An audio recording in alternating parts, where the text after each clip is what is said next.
Assalamu alaikum wa rahmatullahi wa barakatuhu. Madam President,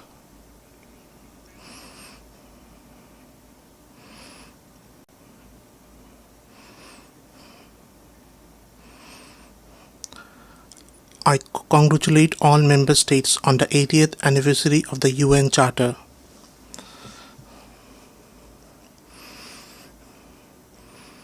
This session is especially important both for looking back at our journey and for shaping the road ahead. Over the past 8 decades, the UN has steadily expanded its scope of work and deepened its engagement in many areas. It has played an indispensable role in advancing peace and security, in promoting human rights, in improving lives across the world, and in upholding justice, fairness, and equality. Because of the UN, today more than 130 million vulnerable people in 120 countries receive urgent food and humanitarian support. Nearly 45% of the world's children are immunized through its efforts. Its agencies stand by those in distress, delivering food, clean water, sanitation, vaccines, and other life-saving services in every corner of the world. At the same time, we have also witnessed the limitations of the UN in resolving conflicts between states and in confronting major global challenges. Yet, on the whole, its role has been overwhelmingly positive and beneficial for humanity. Madam President, last year, in this August Assembly, I spoke to you from a country that had just witnessed a popular uprising. I shared with you our aspirations for transformation. Today, I stand here to tell you how far we have come on that journey. Out of every 100 people on this planet, nearly 3 live in Bangladesh. But our story is not important because of our numbers, nor because of our geopolitical location. Our story matters because it is a reminder of the extraordinary power of ordinary people. It matters because it inspires hope among nations everywhere that no matter how deep the crisis, no matter how impossible the solution may seem, the path to renewal is never lost. Madam President, Bangladesh was born in 1971 through a bloody struggle for equality, for human dignity, and for social justice. Yet the very rights for which we shed blood so much, the very freedoms for which we sacrificed so much, have been denied again and again over the past 5 decades. Time and again, spearheaded by our youth, the people of Bangladesh have risen, endured sacrifice, and reclaimed those rights. This year, we mark the first anniversary of the July uprising. It was our youth who stood up. It was our youth who defeated tyranny, and it was our youth who opened the path to a new journey of building a just and equal society. The responsibility to carry that vision forward was placed on my shoulders and those of my colleagues. Rebuilding a devastated economy and state demanded nothing less than profound institutional reforms. We could have chosen the easy path, reforms imposed by executive order. But we chose the hard path, reforms built through inclusion and sustained through consensus. We chose the path that endures. Our goal is clear: to create a democratic order where power is balanced, where no autocrat can ever return, where no elected leader can destroy democracy, and where those who are meant to protect the people can never again prey upon them. To realize this vision, we established 11 independent commissions on governance, judiciary, elections, public administration, law enforcement, anti-corruption, women's rights, and other vital areas. These commissions consulted citizens, studied deeply, and produced detailed proposals for reform. To anchor these reforms in permanence, we created a National Consensus Commission, which brought together more than 30 political parties and coalitions. Its aim was simple yet historic: to forge a collective pledge that transcends party line. That effort succeeded. On the first anniversary of July Uprising, we stood together on one stage and announced the July Declaration, a time-bound commitment to reform. That commitment means that no matter who wins the next election, the reform process will not stop, will not reverse, and will not be undone. Now, as we prepare for next elections in February next year, we remain steadfast in carrying forward reforms that place citizens at the center. Our focus is unchanging: transparency, accountability, and the rule of law. Madam President, within weeks of assuming office last year, I invited the UN High Commissioner for Human Rights to Bangladesh. The task was clear: to investigate and document human rights violations and atrocities committed by the fallen autocracy. Their team carried out field investigations and submitted a detailed report. Along with their findings, they made important recommendations to ensure that such crimes are never repeated. We have incorporated those recommendations into our national reform process. Even before the last General Assembly session, Bangladesh acceded to the International Convention for Protection of All Persons from Enforced Disappearance.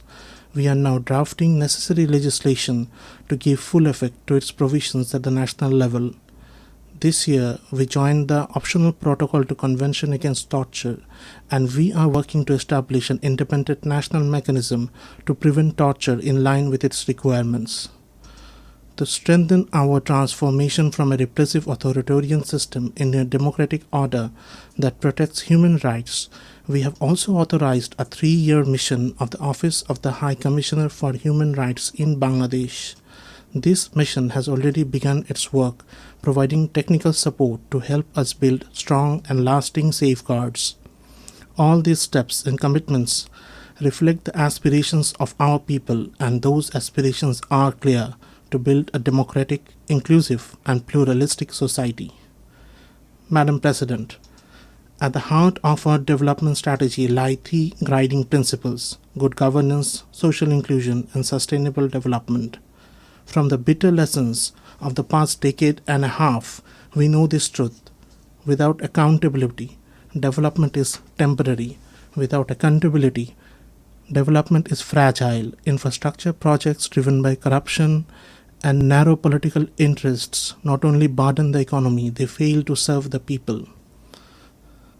When we assumed responsibility, we uncovered the vast scale of corruption and theft of public resources and the severe economic vulnerability it had created. We are determined to put an end to this so that development is never again used as an excuse to plunder the wealth of the people. To stabilize the fragile economy, we have taken difficult but necessary reform decisions. Among the most important reform is the revenue collection system. For the first time, legislation has been enacted to separate policy-making body from the implementing authority. This ensures transparency and accountability, and it will expand our revenue base. These measures are fully aligned with the severe commitment adopted at the recent FFD4 conference.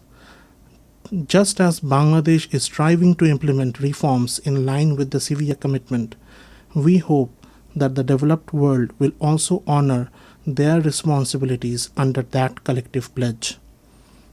We also believe that reform of decision-making and governance in global financial institutions is urgently needed.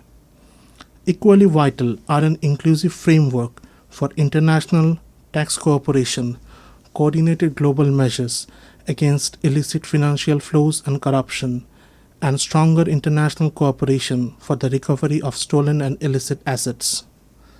Madam President, recovering the illicit assets stolen from our country is now one of our highest priorities. In the past 15 years, billions of dollars were siphoned abroad through corruption. We are working tirelessly to bring this wealth back. Yet, legal processes in the concerned countries and different other obstacles are hurting our efforts.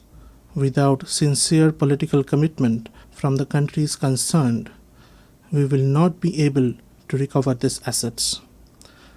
The current global financial system has failed to prevent the illicit transfer of resources from developing nations. In some cases, the very rules of international financial institutions have enabled the movement of vast sums of illegal money into tax havens around the world. I call upon those countries and institutions that shelter such stolen assets, do not be complicit in this crime. Return the wealth to its rightful owners, the farmers, the workers, and the ordinary taxpayers.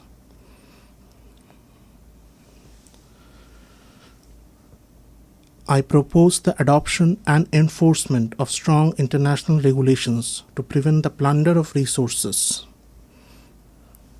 from developing countries and to ensure their return when stolen. Madam President, alongside historic reforms in revenue, we have introduced a market-based exchange rate, brought discipline and stability to the banking sector through asset quality reviews, a new bank resolution ordinance, and a forthcoming deposit protection ordinance. We have modernized capital market oversight with a reformed task force and a strengthened investigative system. In public procurement, e-tendering is now mandatory and conflicts of interest must be disclosed. A new public accounts audit ordinance has reinforced accountability. Our aim is not only financial stability, but also an investment-friendly environment. The Bangladesh single window now integrates 19 agencies to simplify customs procedures. Specialized commercial courts have been established to expedite dispute resolution. The Investment Development Authority has set up a coordination committee to ensure smooth, one-stop services, bringing regulators under one roof and easing visa and work permit processes. An FDI heat map and a National Semiconductor Task Force now provide transparent information on high potential sectors. Trade logistics are also improving. Year on year, container handling at Chattogram port grew by 27.6% in August, a striking sign of new efficiency. These initiatives strengthen economic governance and make investment safer. Bangladesh is now entering a new phase of sustainable and inclusive growth. This progress would not have been possible without the extraordinary contribution of our migrant workers. Month after month, they send record remittances home through their hard work abroad. Their contribution is not only vital for Bangladesh, it is equally valuable for host countries, where they provide essential services in high demand. Migration is therefore mutually beneficial, good for us, good for them.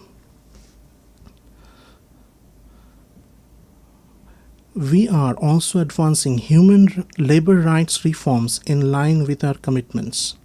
A committee has already been formed to implement the recommendations of the Independent Labor Reform Commission. Amendments to the Bangladesh Labour Act are at the final stage, including easier trade union registration, longer maternity leave, and expanded social protection for workers in both formal and informal sectors. Online trade union registration has been introduced, and further simplification is under review. As a sign of our commitment to workers' rights, we have also signed the Charter of the OIC Labour Centre. For these reasons, we strongly support safe, orderly, and regular migration. We call upon all countries that receive migrant workers to ensure empathy and protection for them. While developed nations struggle with aging populations, Bangladesh is blessed. More than 60% of our people are under the age of 35. If migration pathways are opened, it will be mutually beneficial. By harnessing the strength of our youth, we can help meet labor needs in developed countries while creating opportunities for our own people. Madam President, the young generation of Bangladesh has already shown that they are the driving force of social change. We are investing in their skills in information technology, artificial intelligence, renewable energy, and green innovation. Our goal is clear: to shape every young person not only as a job seeker but also as a job creator. To this end, in partnership with the UN, we are launching a permanent platform to connect young people at the grassroots with senior policymakers of the government. Across the country, consultations have already begun. Today's youth want to be directly connected to their representatives from the local to the national level through online and offline forums, surveys, and campaigns. They demand greater opportunities for leadership, skills development, and digital literacy. They call for accountability in this process with regular progress reports and continuous dialogue. Above all, they insist that the process be inclusive with equal space for women, minorities, persons with disabilities, and marginalized groups. This year is especially significant for youth policy as we celebrate the 30th anniversary of the World Programme of Action for Youth. It is not only a moment to address the challenges of today's young people, but also to anticipate the crisis they will face tomorrow and to begin shaping the solutions. In this fast-changing technological era, one of our deepest concerns is the widening digital divide facing youth in developing world. Quantum computing, artificial intelligence, large language models, modern communication systems, these must not be biased, and their benefits must be shared fairly with all. If not, we risk creating an entire generation who will see themselves as excluded, marginalized, and treated unjustly. Such a generation will be vulnerable to every harmful temptation.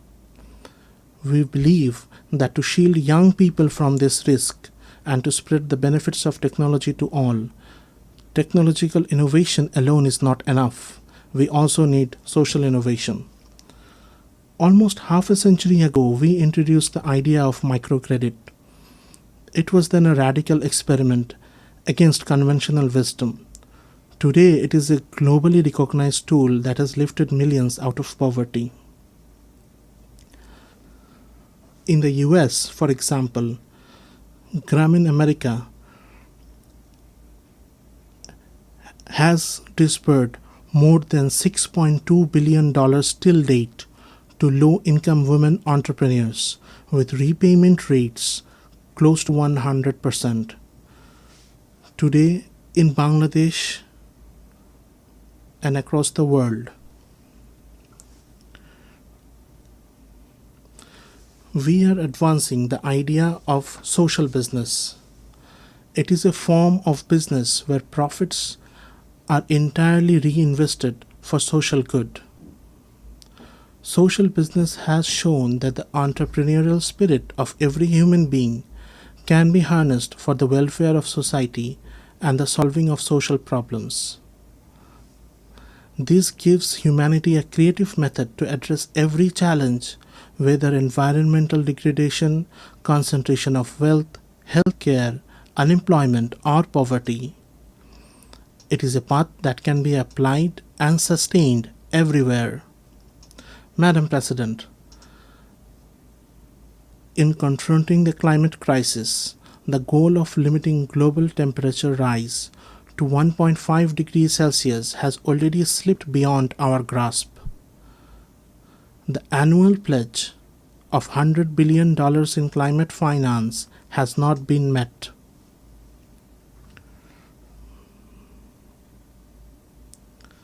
Worse still, the small sums that are dispersed are often shown on paper as many times larger than what they really are.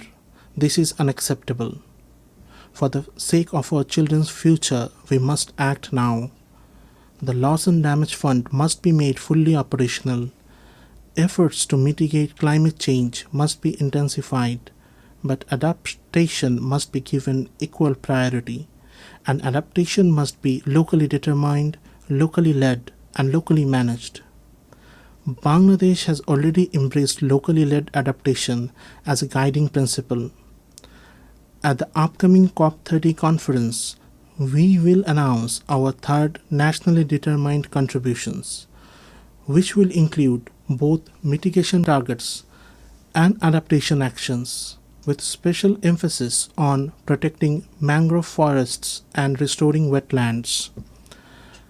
At the same time, we expect the global community, particularly the high-emitting countries, to meet their responsibilities with sincerity. Madam President, another great challenge of our time is the rise of protectionism in global trade. In our own lifetimes, we have seen how trade and globalization lifted almost 1 billion people out of poverty in just 3 decades. If we now turn back, our children will lose that opportunity. It is undeniable that in trade, every nation's sovereign interests must be safeguarded, and no country should be forced to bear burdens beyond its capacity. But for the sake of global peace and prosperity, there is no alternative to open, fair, and rules-based trade. We must also expand the role of social business in global trade. A growing share of development assistance must be directed towards spreading social business worldwide. My generation has witnessed how a system of interdependent economies made conflict too costly and helped preserve peace. Today, more than 120 armed conflicts are raging across the globe. If economic interdependence collapses, these conflicts will only multiply, development will falter, and peace itself will be destroyed. Madam President, the ongoing conflict in our neighboring country Myanmar has created a situation of deep concern for the entire region. It threatens not only regional stability, but also the prospects for the safe return of the forcibly displaced Rohingya sheltered in Bangladesh. 8 years on, the Rohingya crisis continues without any solution in sight. Moreover, Bangladesh faces a slow but regular flow of the Rohingyas seeking protection. Evidently, deprivation of rights and persecution of the Rohingya rooted in cultural identity-based politics continue in Rakhine. Reversal of the process of marginalization of the Rohingya cannot wait any further. Most of the discriminatory policies and practices that made them vulnerable can be reversed, and remedial measures can be advanced without waiting for a comprehensive national political settlement in Myanmar. There must be a political solution to the problems in Rakhine involving the ethnic stakeholders there so that the Rohingya become part of the Rakhine society with equal rights as equal citizens.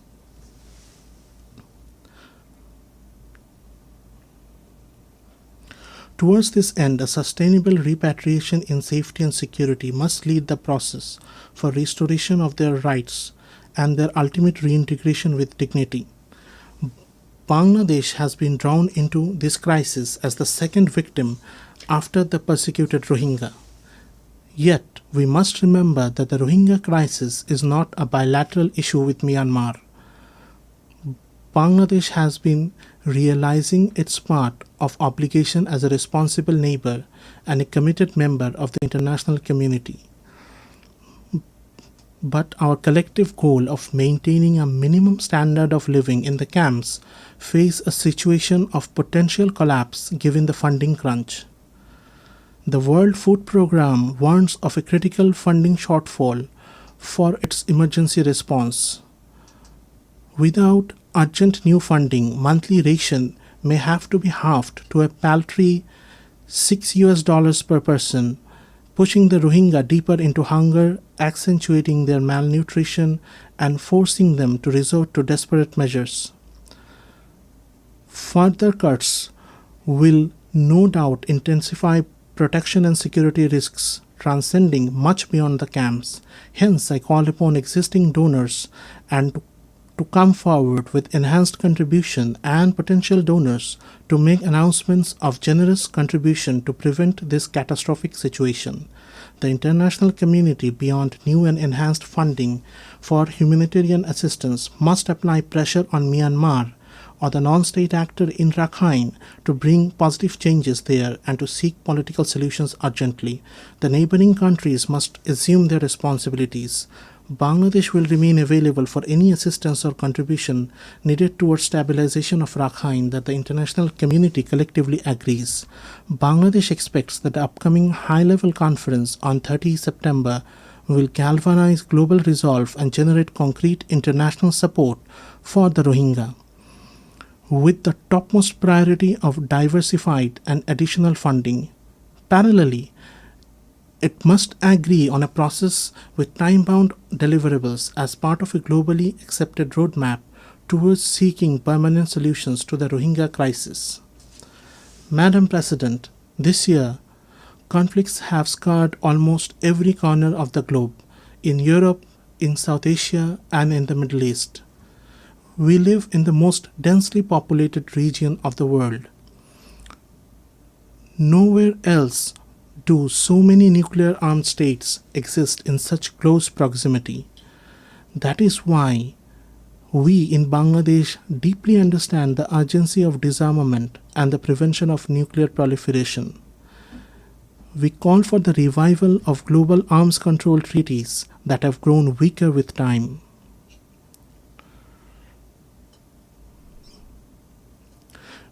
We renew our call for the establishment of nuclear weapon-free zones, particularly in the Middle East and South Asia. At the same time, we reaffirm the right of every nation to use nuclear energy peacefully, with full transparency. As a responsible nation, even before commissioning our first nuclear power plant, Bangladesh this year acceded to the Joint Convention on the Safety of Spent Fuel Management and on the Safety of Radioactive Waste Management under the IAEA. By doing so, we reaffirm our commitment to the highest standards of nuclear safety and transparency. Madam President, I have always spoken the language of hope. I have never believed in frightening people into action, but today I must depart from that habit, for the truth before us is frightening. I must warn, extreme nationalism, geopolitics that thrive on suffering of others, and indifference to human pain are destroying the progress humanity has built through decades of struggle.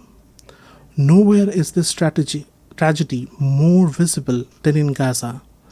Children are dying of hunger, civilians are being killed without distinction.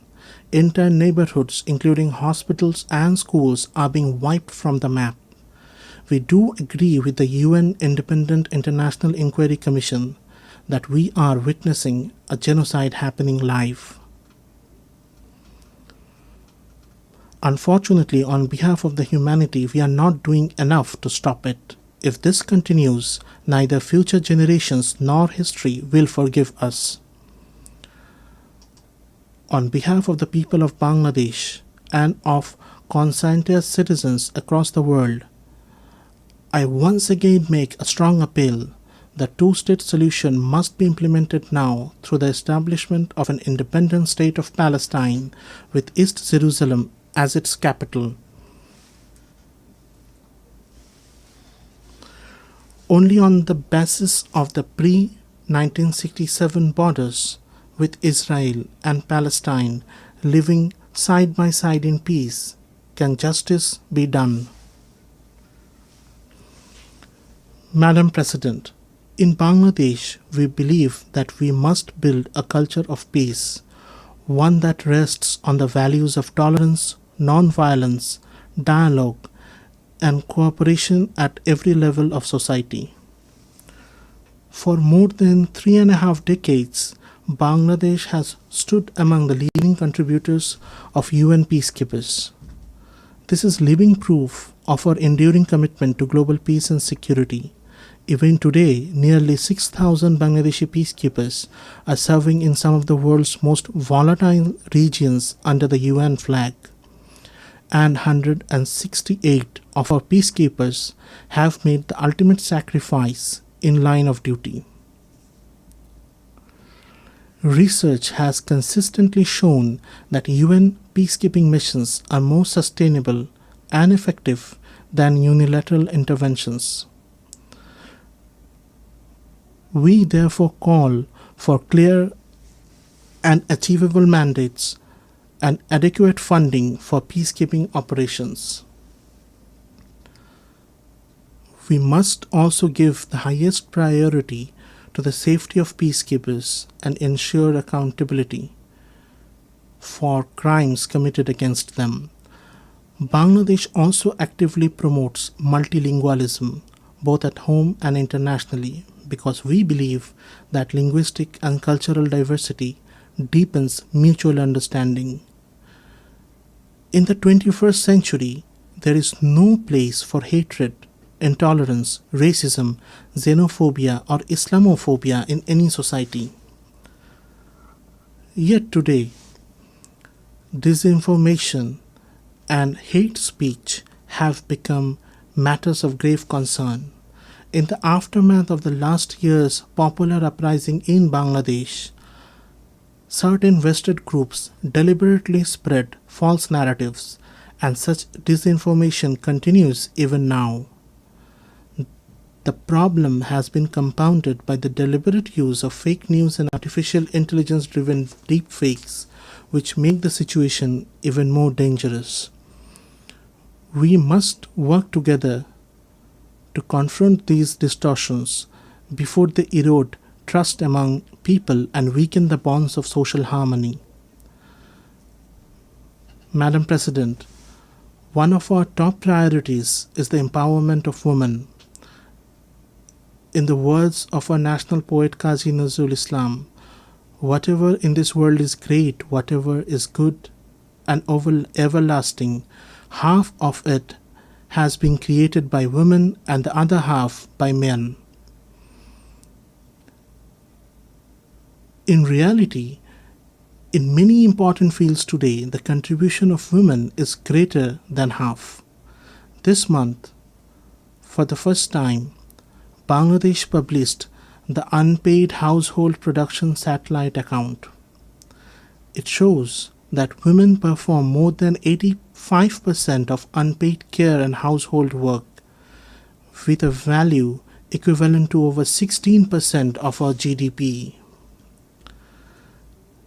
Despite many obstacles, our girls are succeeding everywhere, from classrooms to boardrooms, from laboratories to sports fields. Recently, our women's football team won a regional championship, qualified for the Inter-Asian competition, and inspired millions across the country. My government's efforts to ensure women's safety, dignity, and equal opportunity continue. This year, we celebrate the 30th anniversary of the Beijing Declaration. On this occasion, we have strengthened our commitment to women's empowerment by announcing 4 national pledges under the Beijing Plus 30 Action Agenda to be implemented in the next 5 years. They include enacting a law to prevent and protect against sexual harassment, recognizing and valuing women's unpaid care and household work, increasing women's participation in politics and public life, and strengthening gender-responsive budgeting. Madam President, Bangladesh is committed to regional cooperation based on mutual respect, transparency, and shared prosperity. Through initiatives such as BIMSTEC, BBIN, Asian Highway, SASEC, we are advancing regional connectivity and trade.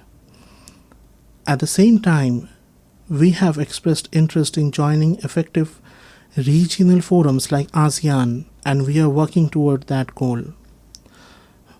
We also call for the revitalization of the South Asian Association for Regional Cooperation, SAARC. Established 4 decades ago, SAARC achieved notable progress in its early years and laid a strong foundation for regional cooperation. Despite political deadlock, its institutional structure remains intact. We believe SAARC still holds the potential to deliver welfare to the hundreds of millions in our region, just as ASEAN has done in its own. For shared development, there is no alternative to regional cooperation among neighbors. And when it comes to the use of shared natural resources, fairness and compassion must guide us. Bangladesh is firmly committed to peaceful regional cooperation in this area. That is why, as the first country in South Asia, we have recently joined the UN Water Convention. Madam President, centuries of political exploitation, plunder of resources, and structural inequalities have created today's stark realities of uneven development. A decade ago, when we agreed on the 2030 agenda, we were filled with hope that the world would change course and move toward the right path. Yet the reality today is sobering. Progress toward the SDGs has fallen dangerously behind. The gap in development financing continues to grow, while the flow of official development assistance is shrinking. We urge donor countries to reverse this trend and to honor their commitments. We are in the process of graduating from the category of least developed countries to that of developing countries. Enhanced cooperation from the international community, in particular the relevant entities of the UN, is essential to ensure a smooth and sustainable transition. In this regard, we commend the work of OHRLLS and other relevant UN entities. We call for further strengthening of this office to enable more effective support to the LDCs and other vulnerable countries. At the same time, alongside grants and loans, we call for a massive expansion of social business through both public and private initiatives. This new approach can bring benefit to both donor and recipient countries alike. It can inspire, it can encourage, and it can take human creativity to new heights. Madam President, we acknowledge the contribution of UN to Bangladesh's progress and development. We reaffirm our full confidence in its 3 pillars: peace and security, development, and human rights. At the beginning of my statement, I said that over the past 8 decades, the UN has shown time and again that multilateral diplomacy helps humanity live together in greater harmony. Yet, on its 80th anniversary, we must acknowledge that multilateral diplomacy is under strain. the tensions of unequal bilateral relations have once again proved that multilateralism remains our last and best resort. To keep the UN, the custodian of multilateralism, alive and vibrant, we call for full transparency and sincere dialogue among member states. The United Nations must continue to evolve and adapt if it is to meet today's challenges and fulfill our collective aspiration for multilateralism. In this spirit, we welcome the Secretary General's UN80 initiative, but we must also insist reform must not weaken multilateralism or silence the voices of developing countries. Reform must have one goal only: to bring about real and positive change on the ground. Madam President, last year our people proved that injustice in this world is not eternal. They proved that change is not only possible, it is inevitable.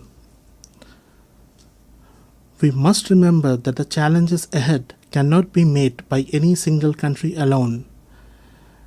And we must also remember that in today's world, where one nation falls into crisis, when crisis erupts in one corner of the globe, the security of the whole world is put at risk. We must move forward with the dream of building a world of 3 zeros. Our young generation will grow as the soldiers of that dream. Before them will stand 3 goals: zero carbon, zero wealth concentration, and zero unemployment. On this foundation, they will build their world. Let the dream of a 3-0 world be the dream of all nations united in this assembly. With this hope, I conclude my statement. I thank you all.